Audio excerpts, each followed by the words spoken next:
tem a palavra. Obrigada, Sra. Presidente. Bom dia, caros colegas. O processo do semestre europeu condiciona de forma direta e também de forma muito vincada a vida dos cidadãos europeus. E isso só por si demonstra a sua relevância. Mas por ser um processo de coordenação de políticas entre os vários Estados-membros, tem uma componente de agregação que não pode ser descurada no momento particular que enfrentamos na União Europeia como um todo. Na opinião que hoje discutimos, coloquei precisamente como prioridade esta dupla componente de congregação e de influência do semestre europeu, o que justifica que tenha apresentado uma análise global assente na percepção que os nossos concidadãos têm da União Europeia. Limitada pelos 1500 caracteres que me foram impostos como limite ao documento de partida, não me foi possível abordar aspectos de ordem mais específica que são igualmente importantes, tais como o serviço de apoio às reformas estruturais, a economia social, o combate à exclusão social e laboral, entre outros. Mas teremos oportunidade de o fazer nas propostas de alteração que se seguem e cuja fase de apresentação termina no próximo dia 19. Centrei importante na percepção que os nossos concidadãos têm da União Europeia como um todo e peço-vos que priorizem a reflexão que vamos fazer em torno da Europa que queremos, dentro das competências desta Comissão e respeitando o princípio da subsidiariedade. E não se limitem aos problemas que enfrentamos. Como ficou muito bem expresso pelo Parlamento Europeu, no relatório que aprovámos em fevereiro com as diretrizes sociais e do emprego do processo do semestre europeu, temos que relevar o pilar social das políticas da União, tendo ficado muito claro que o desenvolvimento económico não se justifica por si só como objetivo a criação de melhores condições de vida dos europeus. Mas ficou igualmente bem claro que não é possível garantirmos a proteção e o apoio aos cidadãos europeus se não tivermos sustentação numa economia forte e bem estruturada. Para o PPE, esta é uma condição-chave.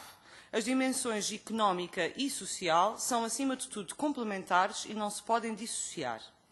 Contudo, creio que todos concordamos que a impressão primeira que se tem do semestre europeu é a do progresso económico e orçamental, não estando com frequência presente nos discursos que se fazem neste processo o objetivo primeiro de zelar pelo progresso social dos europeus. Compete assim aos membros desta Comissão lutar pela identidade social da União Europeia e temos dado passos significativos neste sentido. A inclusão pela Comissão Europeia de 3 indicadores sociais no processo dos desequilíbrios macroeconómicos que nós propusemos em fevereiro é um fator que deve ser relevado, mas carece ainda de aprofundamento. A relevância económica que fica bem patente nas decisões do ECOFIN, que são amplamente divulgadas pelos órgãos de comunicação social, tem de ser acompanhada de um discurso social igualmente relevante. Se não o fizermos, corremos o risco dos nossos concidadãos entenderem que o objetivo primeiro e último da União Europeia é o desenvolvimento das economias dos Estados-membros. Foi por esse motivo que defendi, na opinião que hoje vos apresento, que devemos construir um procedimento por desequilíbrios sociais.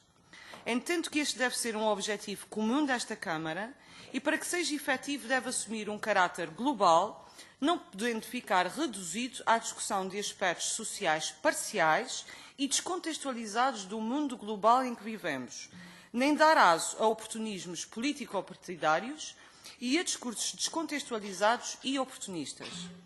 Para podermos garantir o desenvolvimento social dos europeus, temos de defender o cumprimento de normas económicas, fiscais e orçamentais, mas temos de saber definir qual a dimensão e o alcance dos objetivos de desenvolvimento social pelos quais lutamos.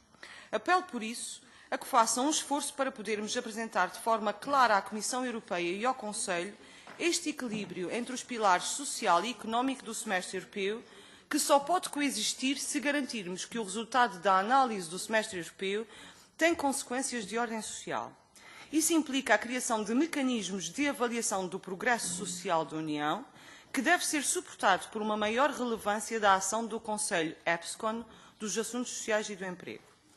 Temos de garantir que nesta missão pelo desenvolvimento económico e social da União Europeia como um todo, não nos perdemos numa ação controladora pelas instituições europeias, que devem, acima de tudo, ter uma missão reguladora de coesão económica e social, que não é independente dos fatores excepcionais que enfrentamos, dos quais destaco a crise dos refugiados, a crise com a segurança interna, a crise agrícola e a crise identitária da União Europeia.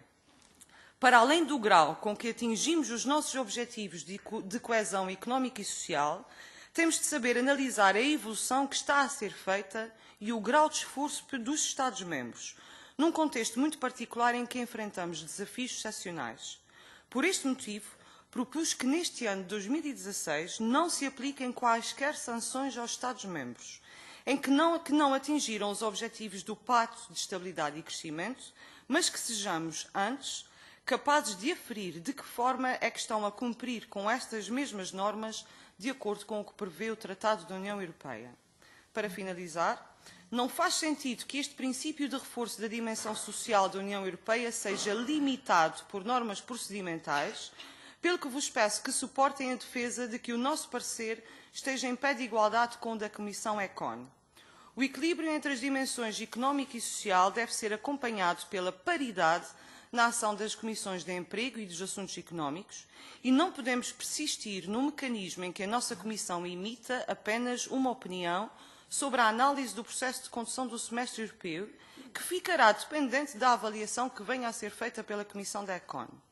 Pelo que expus, podem contar comigo para um esforço conjunto de ultrapassagem de divergências num processo de construção de uma Europa social. Muito obrigada.